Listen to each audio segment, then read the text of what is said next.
Good afternoon. My name is Murat Ergol. I'm the Associate Dean of the Robert B. Willemstad School of Business here at Adelphi University. It's a pleasure to welcome you to a Dawn Center seminar. We have a great topic today, resilient mindset in the workforce. The session will be moderated by Tony Colley, and we have three speakers, Alice Bruno, Theresa Lally, and Holly Benner. Michael is one of our senior students pursuing a BBA degree in management in the School of Business here at Adelphi. Michael is also a member of the Gamma Beta Phi Honor Society and a team member of the Willemstad Leadership Scholars Program. Before I turn it over to Michael, I'd like to thank Professor Unji Lim, our director of the Dawn Center, and academic director of our MS in Supply Chain Management program, for all her hard work in making these events happen and for being a wonderful colleague. Michael? Thank you, Dr. Argel. It's my pleasure to introduce the moderators and speakers for today's session. Today's session will be moderated by Tony Colley. Tony brings more than 30 years of experience in the consumer goods industry. Tony has crafted strategies and implementation plans for global transformation initiatives through her career, which includes roles at Colgate Palmolive and the Nature's Bounty Company. She is currently with Spinnaker SCA, where she specializes in organizational change management. Our first speaker is Alice Bruno.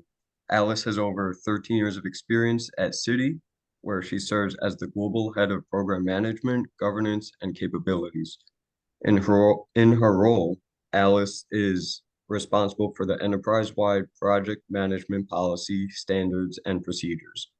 Throughout her 30-year career, she has led numerous large-scale transformation initiatives at global organizations, including Avon Products, Merrill Lynch, Bank of New York, Columbia University, and Con Edison.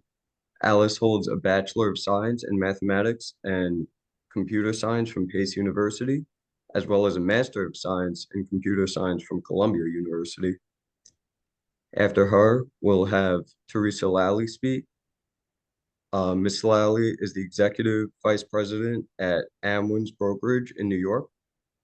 In this role, she oversees the production and placement of wholesale property business within the New York office, focusing on complex areas such as loss-sensitive business, commercial real estate, and distressed properties. Before her current position, Theresa served as a Senior Vice President at Marsh, New York from 1987 to 2002. She holds a Bachelor of Science in Political Science and Business and a Master of Science in Management Science, both from Stony Brook University. After her, we'll have Holly Benner speak. Holly is a certified accredited coach with the International Coaching Federation. She is currently ACC8 at Meta Performance LLC, where she provides impactful coaching for young professionals seeking career growth, helps emerging leaders navigate change and build confidence, and assists experienced professionals in refining their leadership skills. Holly received her training in leadership and performance coaching from Brown University and holds a Master of Science in Industrial Organizational Psychology from Clemson University. And now I'd like to turn it over to you, Tony. Great. Thank you, Michael, for the introductions. I am so excited for our panel discussion today. We are fortunate to have a great team of panelists who will share their insights on the importance of having a resilient mindset in the workforce. But before we get started today, I just want to remind the audience that the panelists are speaking here as industry experts and they are not representing their current employers. So having said that, let's get started. And I think I'm going to go in alphabetical order. So Alice, I'm going to start with you. So help us understand how you define a resilient mindset. And can you share how it's played a role in your career advancement and your professional success? Great. Thank you, Tony. And thank you so much. It's really wonderful to be here today on this panel. So how I view a resilient mindset, in my mind, it's really being flexible and adaptable, to change. Change is inevitable. I think everybody knows that. And you may often hear you should be comfortable being uncomfortable, but I think the key point is really being able to take that moment and anticipate if a change is coming, or if you're in a change, really being able to adapt and be flexible. And sometimes what comes to mind is kind of visualizing you're in the ocean and a wave is coming and you need to keep your head above the water. And that might be fine in some instances, but if you really want to build that resiliency, it's really riding that wave and being able to either take the wave wherever it may take you, whether it's in your professional or corporate organizational life, or steer that wave to what you think it needs to be. So really navigating and preparing for those inevitable changes that will come in life, and being patient throughout that process, because everyone has a different tolerance for change. So you have to understand how you deal with it and how you can survive and get through that change period and be resilient, but also understand how that change affects those of you around you. And in particular, when we're thinking about organizations.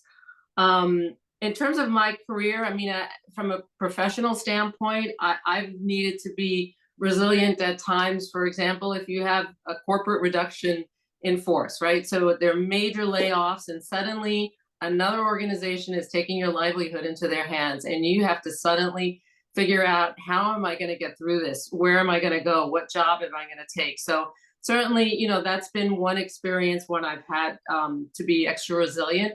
Another is really just a lot of the work that I do in project management is about transforming, transformational work, and really being able to take organizations through a transformation, whether it's in new processes or policies, you know, take them from one state to another and helping them absorb that transformation and be resilient. And so I think those are kind of the key points. Great, Alice. Thank you. I love, your focus on being adaptable and flexible, and the analogy of the wave, and how sometimes you have to ride the wave, not just like confront it, but, ride the wave and be open to where you might land at that end result of where that wave is going to take you. So thank you for sharing that. Holly, how about you?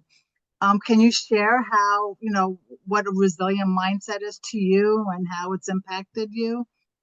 Absolutely. So, and Alice, I did love your metaphor of riding the wave. I think that's fantastic.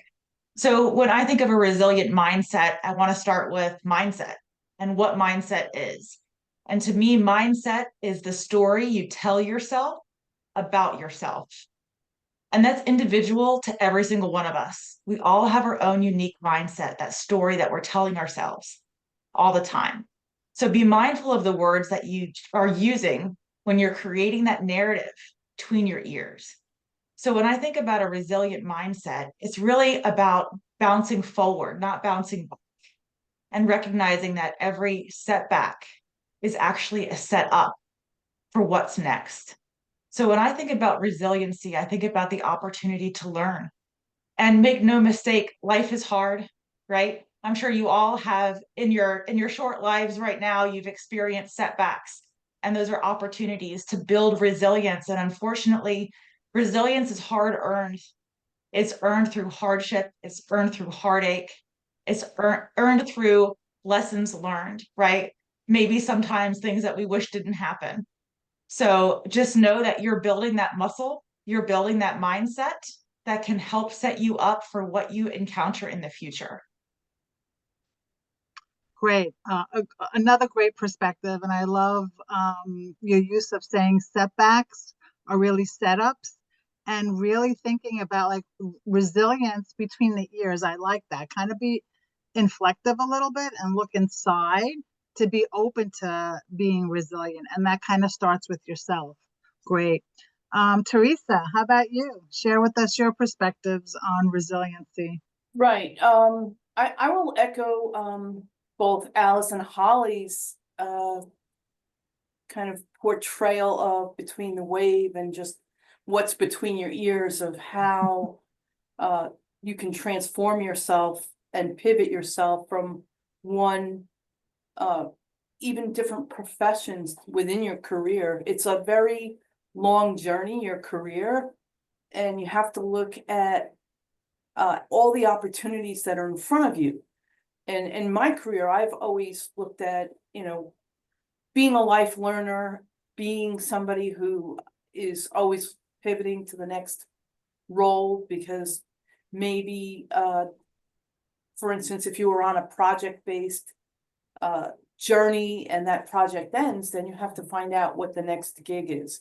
Or if, like Alice said earlier, if you get downsized or right-sized in a corporate environment, you also need to pivot to the next journey that you're going to be on. And that creates the resilience that's created from that journey. And it is through failure, like Holly said, that, sometimes the comeback is greater than the setback. So you might take a half a step back to have to take the next 3 steps forward. So in that journey, you need to use all the resources that are at your fingertips, whether it's, I'm a big networker, so I like to network with folks. I'm a people person, even though my job is pretty analytical and data driven, it still has people behind it. And you need to network, not just social media, but get in front of people, whether it's just friends or neighbors, social media. It's just school friends, work friends. It's a whole world out there, and you just never know who you're going to run into in your life that can either help you or even suggest a different road for you to go on if you're, in a situation where you're looking to pivot to a different career or a different section of your career. And I just feel like the pivoting part is very instrumental in growth, and always looking to grow and learn, even when you're out of school. Great, thank you, Teresa. Yeah, I think that kind of builds, like, being resilient means, like, when things aren't going the way you want, like, how do you overcome that? One of the strategies, to your point, is networking. So I think that's a great perspective that maybe we don't really think about too much when you think about resilience. But I think just making sure that those doors are open to all those avenues of different people that can kind of help you overcome some of the challenges when you need to be resilient. So I'm gonna switch gears a little bit, and I know we talked, and maybe you gave some examples about being resilient, but can you kind of share, like, specific examples, like maybe from your careers, where your resilience was tested, and what were some of the key lessons or specific lessons that you learned from that experience? So maybe we'll start with Alice again. Okay. Well, actually, my current role. So 2 years ago, I took on a new role, and I was encouraged to take on the role. So in some respects, I was anxious for it, but I wasn't sure if I should take it or not. And I kind of very quickly realized that it was 2 roles in one, right? So I needed to really be resilient about how am I going to survive in this role.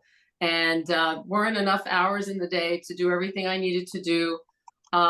Areas that I was not familiar with, not enough time to really come up to speed. So really thrown into the fire. And my senior management was very happy that I was willing to throw myself into the fire. So it was great, right? So I figured, all right, I'm going to do my best. But one of the things, I quickly found out, obviously you have to deliver. You're on the job, and it doesn't matter whether you're an entry level person or a senior person. There are high expectations. And so I guess the first thing is just stay calm, be patient, right? We'll get through this. So having an optimistic can-do attitude helps, right? And then really, I think one of the key things was prioritizing, making sure there are only so many hours in the day. So really getting down to, this is a busy time. Not everything is going to potentially not everything may be on time, and that's difficult, to say when you're at work where you don't want to be late with anything, but really prioritizing what needed to be done on any given day. So on any given day or by the end of a certain week, there were some absolute must-dos, and making the time to make sure that those things were getting done, even though other things were not taking place. So, and that's tough, not meeting those expectations, but also in my case, I do have a team of direct reports and indirects, and trying to leverage them where I could, to delegate, to be very clear in delegation, to help me get through that period of time, and really just taking it one day at a time. So just being able to feel comfortable in that uncomfortable situation, and knowing and feeling confident that I'm going to get through this one day at a time, and really, as Teresa mentioned, I mean, communication has a lot to do with it, because sometimes we get in our own head, as Holly says, right, on what we think is important, and then when you have a conversation with someone, you realize, oh, that's not as big as it is, or maybe I can defer that and I can focus on something else. And people may have a different perspective. I think being open to different ideas and perspectives on how to solve something or how to approach something, you might be surprised. It doesn't matter how old you are or where you are in your career. There's always an opportunity to learn a different technique or a different approach. But I mean, certainly my current role has definitely tested me. Great, Alice. I like some of those takeaways. Like when, we said, like, what are some of those key lessons, like lessons learned, and, your points about being patient, being optimistic, prioritizing, right? And really thinking about, okay, like what's in your head in terms of priorities versus what, is out there, or what the team or what the company is looking in terms of prioritizing, and kind of syncing that up. So I kind of like that, that lesson learned is really like kind of think outside of just yourself. Holly, how about you? Can you provide like some, specific examples and lessons that you've learned when it comes to having that resilient mindset? Absolutely. I'll share a professional example and then I'll follow that with a personal example that may be more applicable to the audience. So professionally, I had the pleasure of working with the Department of Defense for a number of years. And I was working on site, on base in San Diego and Norfolk, Virginia, to create curriculum for air conditioning and refrigeration systems for DDG destroyers, right? I just said a mouthful. Newsflash, I'm not an engineer. I am also have never been enlisted, right? So I walked into this environment, very exciting environment for me, really quite as an underdog. I needed to gain alliances and build relationships really quickly. And boy, did I learn resilience in that job, because I had to show up ready to build relationships with people that, frankly, at times didn't want me there. So I had to build resiliency day after day after day. And it was very challenging for me because, again, my mindset, the story I'm telling myself about myself, could have said, this isn't meant for me. This is too difficult. This is never going to work. But I knew that there was a lesson here for me to learn and for me to grow and develop my career, right? So I stayed in it. So some strategies to do that. Build bridges. Again, we are hearing themes of your network, your community, your support system. Continue to build bridges everywhere. Reach out to those support systems and explicitly tell them what you need. Sometimes I just needed my team, my work team, my boss to say, hey, you're doing a good job. Sometimes I just needed that cheerleader to keep me there. That was a strategy. Now, personally, I graduated graduate school in 2008, which is dating me, but that is to say, I graduated into a recession, right? And there's no jobs. And that theme as a millennial has kind of transferred through where, I've built my career and now there's inflation and XYZ. So if you take a macro view, it can really be overwhelming. There's so much that we have to work on and so much that we want to change. It can be overwhelming. So I like to use a strategy of zooming in and focus on what you can control. If you feel out of control or feel overwhelmed, zooming in on and to focus on what you can control can help give you that sense of calm and peace and keep you present, which is another strategy to resiliency. So use your network, reach out to people, communicate, tell them what you need, and then zoom in, control the controllables, and build that resiliency step by step. Wow, those are two great examples, Holly. Yeah, that kind of like pops out when you say you have to, you did work for the Department of Defense, and being resilient is like, when you have people that are not open to you being there, how do you overcome that? And you have to come up with those different strategies. I like, the point that you made about having a growth mindset and building bridges and zooming in. I think that's spot on. And what a great example. The recession of 2008 impacted so many people, and talk about a period of time when people needed to be resilient and really think out of the box. So thank you for sharing that. All right, Teresa, your turn. Okay, so I'm gonna pivot a little bit, and maybe build on, Holly's story. 2008 is pretty recent because I graduated from Stony Brook in 1983. So I'm, probably the elder statesman, here. And, my first job out of college was I worked for, the city. I worked for the city. I was a financial analyst and also a computer programmer, which kind of enabled me to pivot to a job in the private sector doing programming. And actually, I installed the first local area network in one of our Bermuda offices. So I had the opportunity to kind of travel back and forth from New York City to Bermuda for about 18 months. But it was a project-based endeavor. So I had to network with people to figure out, well, what's my next gig going to be at this company?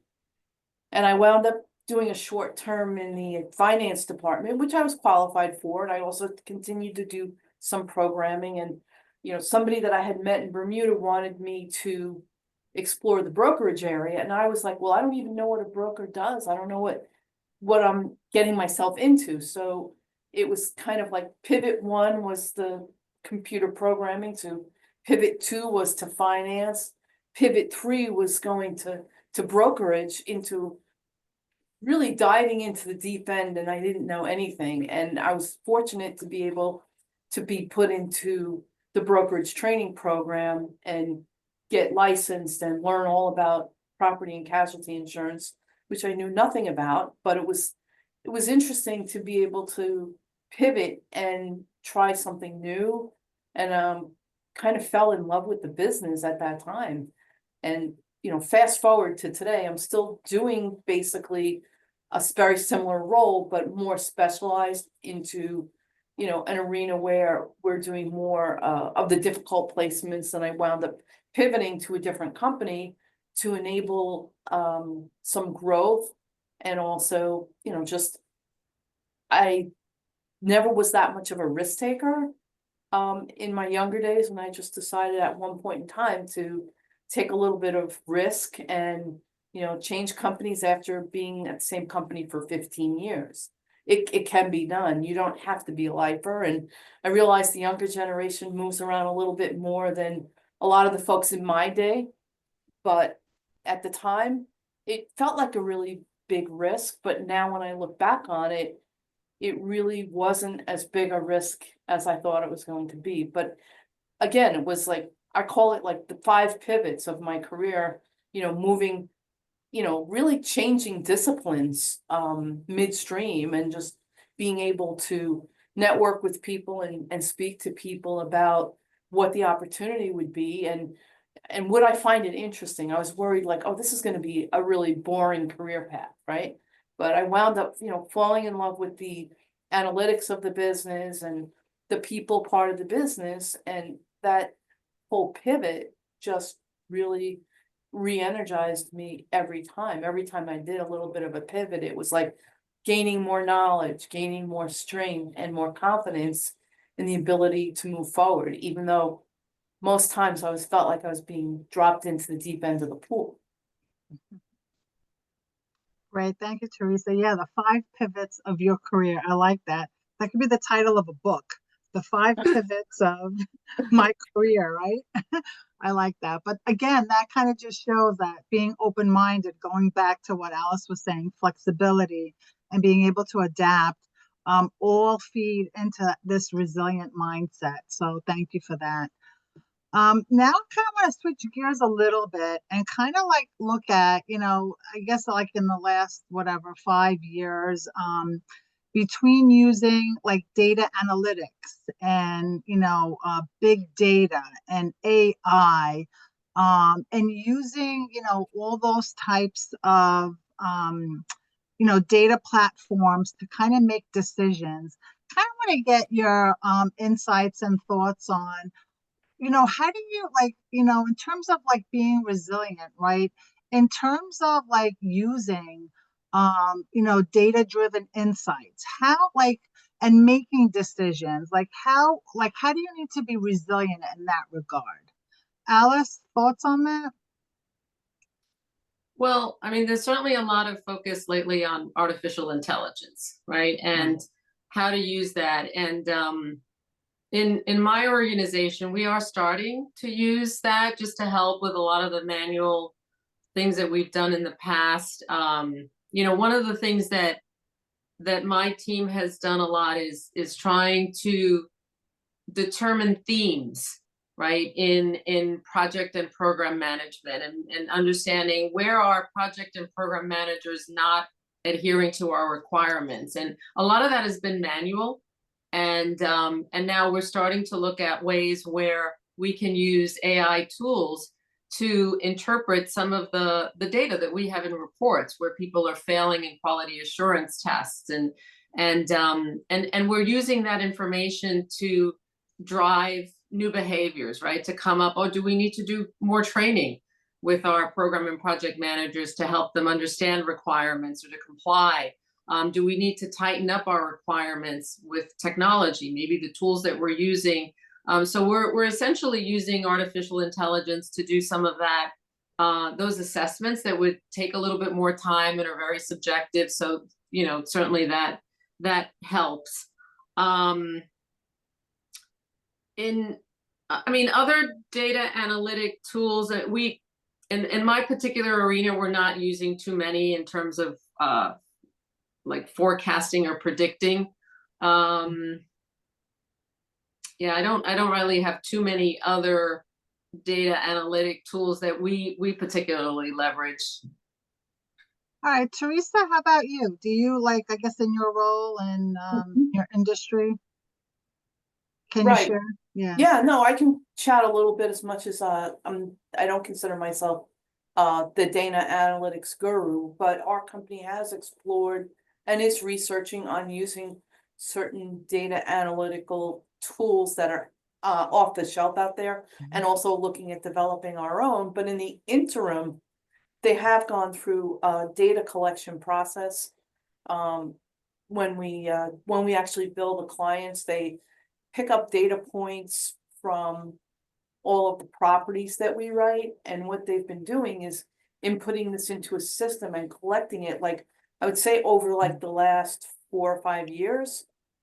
And what it's enabled them to do is just have a really great aggregation of data, to be able to do heavier analytics on. I'll give an example. If a storm is coming towards Florida, we can actually run a report now that shows all of our accounts that have Florida exposure, where the cone of the hurricane might hit. So we can, send out some kind of an alert to our clients. And that's been a pretty great analytical tool, just at the desk level.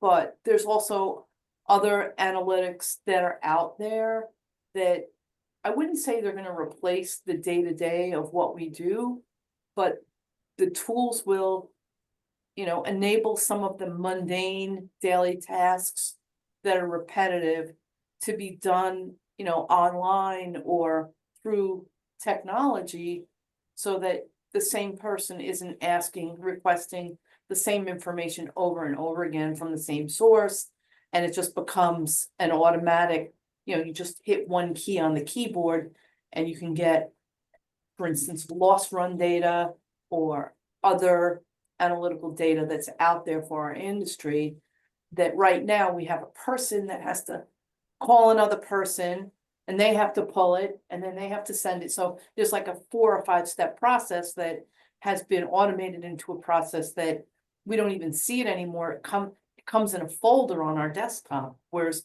before I would have to have someone on my team contact somebody at maybe the carrier and run the report, and they might use a third party, so it might take like a week. Now we get all the information that we need, like maybe a month before we need it, and it's not as much of a rush to get the data. So I feel like AI slash, some of the data collection processes that are going to come about, like maybe in the next 5 years, are going to make the mundane processes easy, and it will free up people's time to do other things. So I don't think it's gonna get rid of jobs in our sector. I think it's just gonna make, it's gonna make new jobs and make people more efficient at their day-to-day tasks. Yeah, that's a great point. And I think that's, we've seen that as well. It's like, how can you leverage that technology, whether it's AI or data analytics, to make the job or the role more efficient. And then along those lines, that's where that resiliency comes in. It's being open to these new technologies or platforms, so you can be resilient and you can pivot when that comes in. And the end result is to become more efficient. I don't think it's like the elimination of roles. It's like you just become more efficient and you're not doing that mundane, repetitive work that you can be doing, much more brain power type of work versus like the mundane repetitive work. So thank you for that. Holly, I'm going to switch over to you and talk a little bit about coaching. So coaching a lot of times involves individuals, students, professionals overcoming personal and professional challenges. So what do you think are some of the common barriers to resilience that you see in your coaching practice, and how do you kind of help clients overcome them? The most common barrier I see to resilience, regardless if they are a college student or a C-suite executive, is confidence. We all desire just a little bit more confidence. And why confidence is a game changer when it comes to resiliency, it comes back to that mindset, the story that we tell ourselves about ourselves. Let's use AI as an example, right? Since we were just talking about it. AI is out. Are you telling yourself, oh, my job is going to be obsolete, this is terrible, computers are taking over everything? Or are you telling yourself, wow, this is a really exciting tool and technology, how can I leverage it to make myself more impactful? The same input, different output based on the story that you tell yourself. So again, it comes down to confidence. Are you believing in your abilities to learn and grow, to overcome those challenges and build that resiliency, or not? And I do a lot of work with college students, early career professionals, and senior executives on their inner critic. But I like to playfully call it my shitty committee, right? Because there's not just one person to tell you you're not good enough. There's many people. And I usually get a chuckle out of folks. I hope that somebody is listening and laughing to that. And working on that inner critic and that story that we tell ourselves is so important when it comes to resiliency, because we do need to cultivate a mindset that can help support ourselves to say, hey, you got knocked down, you're learning. Keep going. Hey, this is really challenging. You're going to get stronger from this. I like to refer to it as the mind gym. You got to get in the mind gym and get some sets and reps. Grow that mindset muscle. Build that resiliency muscle. With enough sets and reps in the mind gym, you'll grow and get stronger. And you may surprise yourself in 3 months from now and 3 years from now, just how much you can take and overcome. Wow, Holly, that's great. I love that. I love your point about confidence and how when different things are thrown at you, whether it's AI or, challenges with workforce reductions. It's how do you look at that and how do you kind of turn it around so if it's a negative, it becomes a positive. So I really like It's a that. skill. It is a Yes, it's a practice. muscle. I love that. The mind Absolutely. gym. I wrote that down, or I typed that down. And it's a muscle, and that you have to practice that muscle. So Do. to all I the wanted, students out there, yes, yes, Alice, please share. yeah, no, I wanted to add to that. Also, another thing that, I mean, I see this at all levels as well. I do a lot of informal coaching, and people thinking that they need to be perfect, right, to take on a job, right? And people, I know a lot of times people say, oh, well, I want to apply to this position or that position, but I don't have all the requirements. The reality is that a lot of job requisitions, they list anything and everything. They want it all, really, right? But there is no one person that's going to have it all, right? So being able to understand, okay, what do I bring to the table, and how can I apply my skills to help an organization, right? So that is an approach where you have to think about, how do you communicate what you bring to the table so that you can help that organization, and you may not have every skill that they're looking for. So, but you need to state that with confidence. Certainly, Holly, I'm totally in agreement, and also be able to understand what skills are transferable, right? Because a lot of times you might have skills in one area and you just don't understand, you don't convey them in the right way to, hey, I have great communication skills, or I have skills in project management, for example, which is a very transferable skill. Being able to say, I may not have the subject matter expertise, but I have these other skills that can be leveraged in that particular role. Absolutely. Great point. Just to respond to that, as a recovering perfectionist myself, something that I work hard at, going from I need to be perfect to just quote good enough was a game changer.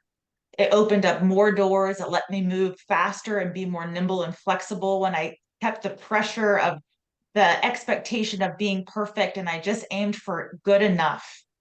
So if that's speaking to anybody, give that a try it on and see how it goes. Great. Teresa, any thoughts? I was just gonna maybe add, like when you're doing your job search, you're especially right out of school, like be open to all options. Don't, pigeonhole yourself. Like if you have an accounting degree, it doesn't mean that you can't, transfer that to another discipline. It doesn't have to be an accounting firm, because every company has a lot of disciplines. Like if you look at our company, there's accounting, there's finance, there's systems and computers, there's data analytics, there's brokering. And then when you go even onto the brokerage side, there's all these other facets. There's small accounts, there's large accounts, there's property, there's casualty, there's cyber liability. There's so many different roads to go down that are all transferable to even other organizations, because almost every major organization has like a risk management department. So anything that you do here is like transferable there. So just don't pigeonhole yourself to a certain discipline or company. Like be broad in your thought of what you're going to look for when it comes to your first experiences in the workforce. That's great. Thank you, Teresa. And you actually segued into my next question about what advice would you give to like the new graduates that are entering the workforce on how to build the resilience that they're going to need as they embark on the start of their career. So I think what you shared about just being open and not limiting yourself. If you're an accounting major, don't just limit yourself to accounting jobs. There might be other avenues that you might want to explore that will leverage your accounting skills and knowledge. Alice, any thoughts on that? What advice would you give new graduates who are entering the workforce on how to build resilience as they start their careers?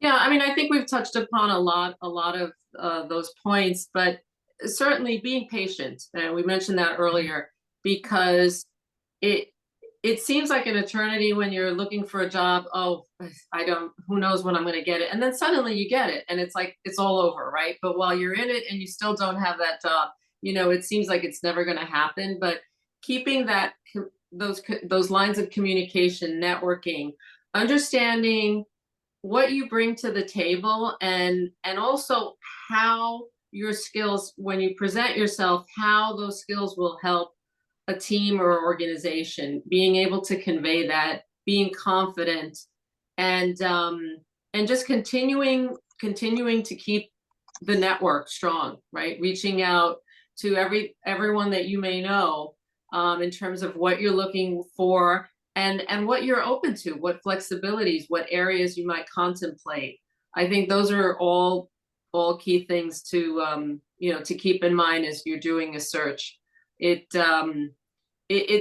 amazing. Just a quick story, back in the day when I was looking for jobs, and I did apply to a number of internships when I was at Pace University, and they had a great program, and you would apply and you get internships.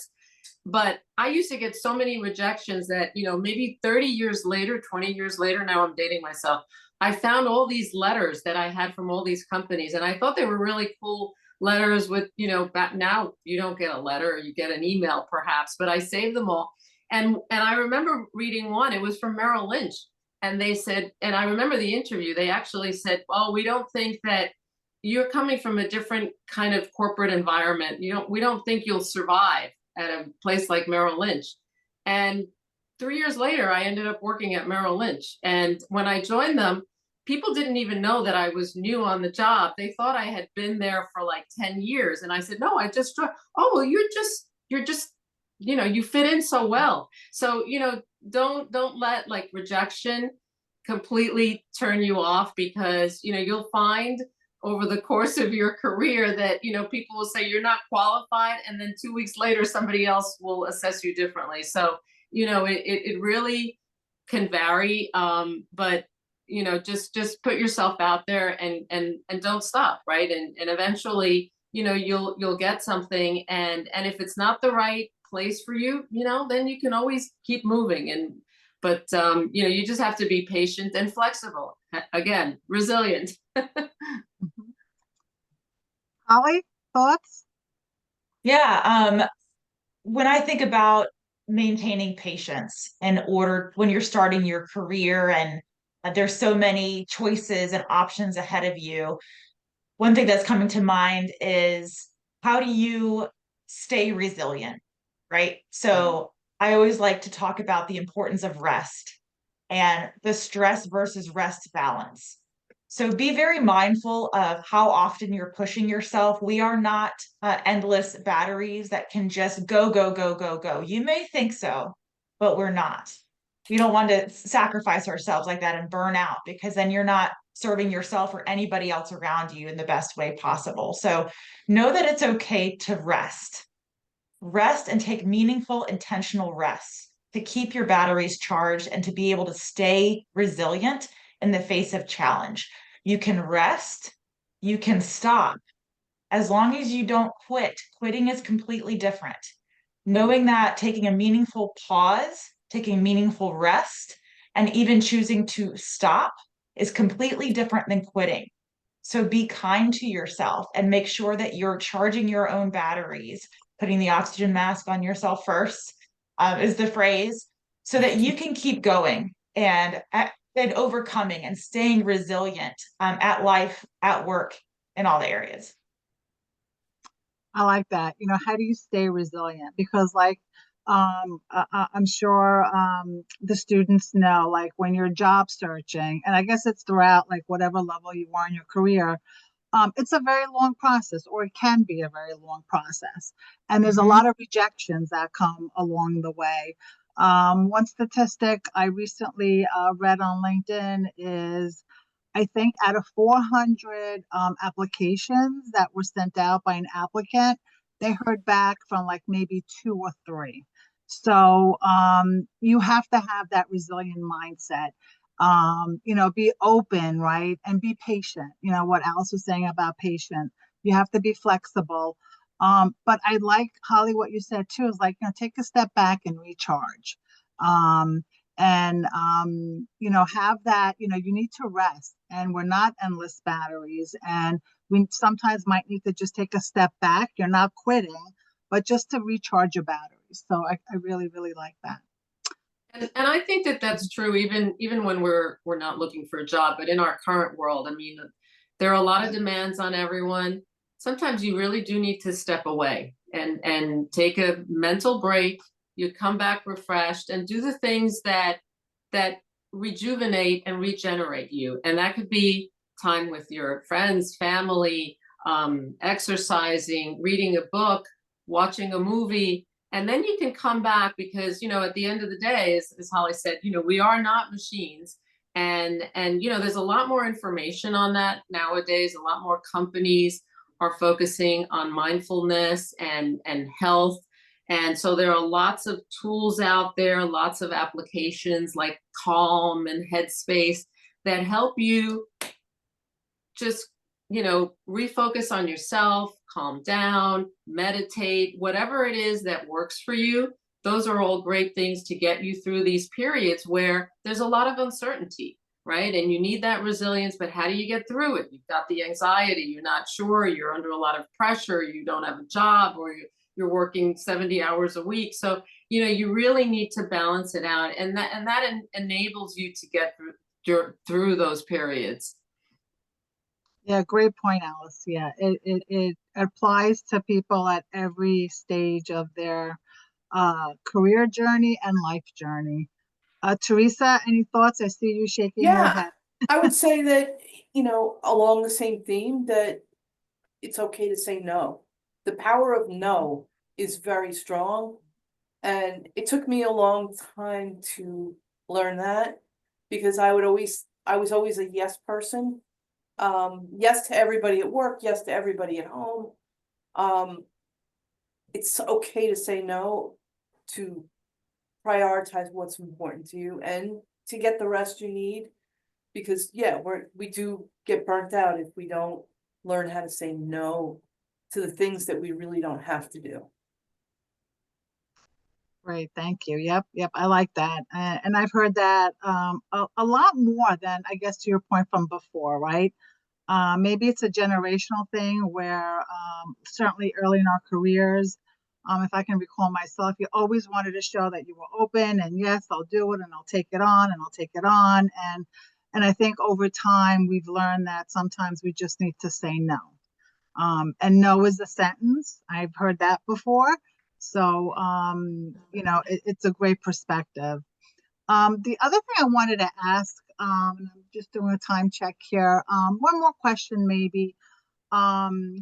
With the rise of like remote work, right? And we're all using some kind of digital platform. We're using collaboration tools, right? We're doing a lot of digital learning, right? Learning management systems, right? Um, how do you think companies are supporting? And Alice, you brought that up, and I know within my organization too, there are so many apps now when you do your yearly benefits. There's all these different apps to support you, like whether it's gym memberships or mindfulness, yogas, meditations. How do you think, like, being resilient, like in like a remote setting? A lot of people are working remote, if not completely remote, maybe part of the time that they're remote. So just like in terms of resiliency, like what do you think, like what are some either skills or attributes to being resilient in a remote environment is beneficial? I'll take that one straight away. Okay, I sure. mean, I commuted for 35 years on the Long Island Railroad, 5 days a week. I had 2 kids. Was a Girl Scout leader. I felt like I did a lot. And I can't imagine doing that now, because now we're in a hybrid environment where we're in the office 3 days a week, remote, or in an auxiliary office 2 days a week, which I feel like gives a lot of life balance to people, because people can take care of personal things, on those 2 days where they are remote. They can have a doctor's appointment at 8 o'clock in the morning and still be back online at 9 a.m. So I feel like it's created better balance in life where it's not the grind that it used to be, and it's more mindful, just more mindful of people's times and what I would give to have remote work when my kids were babies. Can I Great. challenge that? I'm going Sure, to challenge that. Lovingly challenge. So I've been a remote worker since 2015, well before the pandemic. And oftentimes when I log in, I am back to back to back to back to back for 8 hours straight. So there's new challenges, and I want to be mindful to be aware of the past and the present and the future, and that it's industry specific. So we're all always going to have challenges when it comes to managing work-life balance at work. It's just going to constantly evolve. And to make sure that you get to determine and define what work-life balance is to you. I totally agree with that. I think we have all this technology now that connects us in every which way. And I used to only have to worry about my email. Now I have to worry about chats. So when I'm at work, I'm on meetings from 8 o'clock to like 5:30. And I'm getting emails while I'm in these meetings. I'm getting chats while I'm in this meeting. You're bombarded by everyone. And this is where you really need to set boundaries. And as Holly said, it is industry specific, because there are industries and companies, like in my organization, everything is a priority. Everything needs to be done by tomorrow or within 24, 48 hours. If everything is a priority, nothing is a priority, is my view, right? So you need to determine when people are working, when it's acceptable to be on, and when you have to set the boundaries to say, okay, I'm not going to be checking emails after a certain time, because otherwise you do get sucked into that vortex and it won't end. Because especially if you're working in an organization that's global, you get off and you think it's fine, and then suddenly you're working with people in Mumbai, and Mumbai is coming on, and they're starting to send emails, and it will never end. So it's given us a lot of flexibilities, but you really have to find a way to manage that in a way that works well, where you're keeping up with things, but you're also not sacrificing every living hour of your day. great. That all great inputs, insights, and feedback. We're going to take the last 7 minutes that we have and kind of open it up to those that have joined this panel discussion and see if there's any questions. So either unmute if you have a question, or you can type it into the chat box and I will ask it to the panelists. So if anybody is interested in asking any of the panelists a question, please do so now.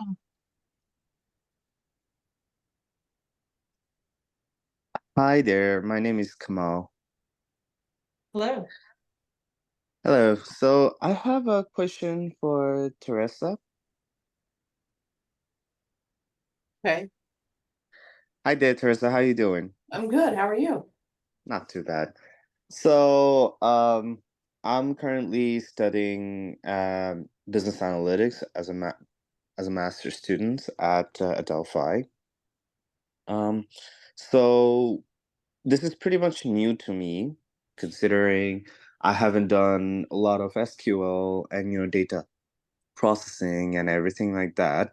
I'm enjoying my courses, but in my previous career was within, for example, I was working at a bank, I was managing customer relations, and I really enjoyed speaking with customers and, communicating with people. That was kind of what I had been doing for the past 3 years, and I feel that's where I excel the most. And I really like building relationships and connecting with people, getting to know what their problems are, and understanding and coming up with a solution.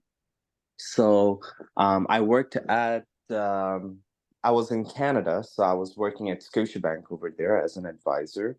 And then I later moved to Staples corporate office working as a business developer. And my job consisted of communicating with people, getting in touch, having touch base with my clients. And I really enjoyed doing that. I was wondering how my transition to business analytics, working with a lot of data, and how can I combine what I love doing, which is communicating with people, and what sort of um, like career should I really be focusing on, or like what should be my trajectory after I graduate. Do you have any advice for me where I can move into? Because I'm really looking for options out here. Yeah. I mean, I think based on your background, and I mean, I feel like data and analytics are always going to be applicable to different industries across the board. So maybe don't limit yourself, but if you're looking for something that's, you're dealing with like a client where, you might want to be in a sales role where you're selling things and you have to know what people's problems are and how you have to fix them, or, because it sounds like you don't want to be the guy just behind the computer pumping out the data. It sounds like you want to, definitely look at more interpersonal relationships about the data. So I feel like the world is your oyster. Like almost every industry has a need for somebody like that. Have you done any internships during your college career? I feel like Internships, yes, during when I was in Canada, I was doing I had done internships, and after that I did land myself a job. That's how I got my first job at the bank. So I So think the situation is very similar, that, it's probably not a bad idea to look around for even an interim internship, a part-time internship while you're still in school, if your schedule allows for it. It's a good way for companies to test drive employees and for employees to test drive companies. And I can say that, a lot of companies have internship programs, and a lot of those programs do lead to ultimate hires. I know we have a very pretty high hiring rate of interns when we employ them.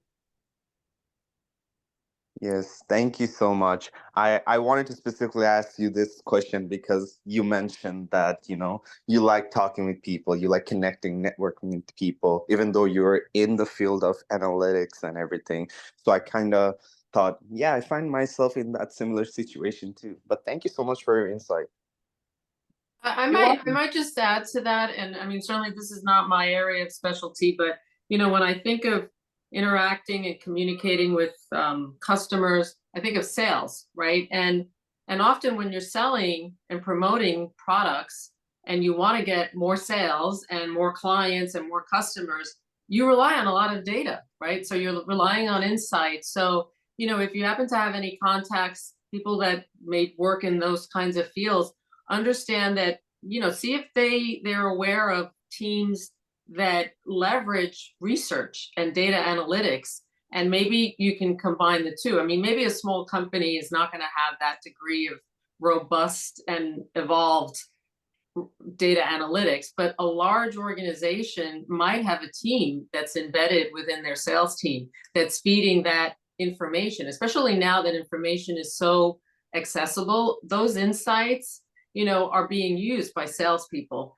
right, to figure out, what am I promoting? What are the things that people are needing, right? So they're relying on that market research. And so marketing and sales, those might be areas, if you have contacts, or doing a little bit of research in that area, you might be able to find that mix where there's a role that can leverage. You might have your, one foot in both sides. That sounds great. Thank you so much, Elise. You're welcome. All right, it's 12:59, and I guess we're going to wrap up now since we don't have time for more questions. But any final thoughts? I'm just going to open it up to Alice, Holly, and Teresa. Just final thoughts to, again, this is, a forum for Adelphi students to kind of get exposure to people in the business world. And any final thoughts on resilience? Quick. The Alice? goal is the path. Oh, The yeah. goal is the path. Keep going. Okay. Great. Yeah, stay positive, stay open, and keep moving forward. And don't be afraid to take a risk. Perfect. Yeah. So thank you so much for all your insights, Alice, Holly, and Teresa. We're going to have our next on-center seminar is going to be on February 20th next spring, and it's going to be specifically on AI in the workforce. So hopefully, students, we hope that you can join us. And again, thank you so much for today's session. Take care, everyone. Thank you. Bye. Thank you. Bye. Bye.